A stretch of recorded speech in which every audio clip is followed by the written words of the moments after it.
বাংলাদেশের মধ্যে সবচেয়ে বড় রাজনীতির দল হচ্ছে দুইটা, বাংলাদেশ জামাত ইসলাম এবং বাংলাদেশ জাতীয়বাদী বিএনপি। এখন যে নির্বাচন আসছে ফেব্রুয়ারি নির্বাচনের মধ্যে কিন্তু আমাদের ভোট হবে দুইটা, একটা হচ্ছে গণভোট, আরটা হচ্ছে আমাদের জাতীয় ভোট। এখন আমরা সবার আগে গণভোটটা কেন দিব?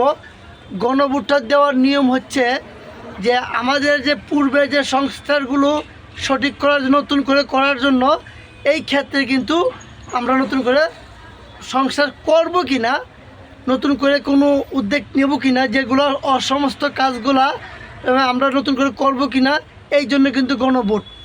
তো সবাইকে বলতে চাই যে সঠিক নিয়মে ভোট দিবেন, আর যাকে পছন্দ লাগে আপনার তাকে ভোট দিবেন। কিন্তু গণভোটটা কিন্তু খুবই ইম্পর্ট্যান্ট।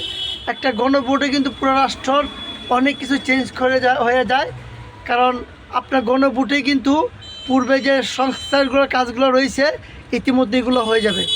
সবাইকে অসংখ্য ধন্যবাদ।